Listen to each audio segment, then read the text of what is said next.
రాజాసింగ్ మరోసారి hot comments చేశారు.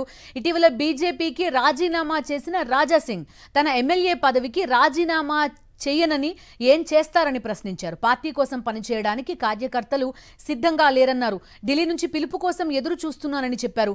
Assembly ఎన్నికల్లో పార్టీ తనకి సపోర్ట్ చేయలేదని ఆరోపించారు. కొత్తగా వేసిన కమిటీతో తెలంగాణలో బీజేపీ అధికారంలోకి రాదని రాజాసింగ్ అభిప్రాయపడ్డారు. మీరెవరు అడిగేది? నేను రాజీనామా అయ్యాను, పీక్కోండి, ఆన్సర్ దొరికింది. రాజీనామా చేయకుండా రాజాసింగ్ బీజేపీ మీద మాట్లాడే అర్హత లేదనేది చాలా స్పష్టంగా చెప్తారు. నేను గతంలో కూడా చెప్పినాను.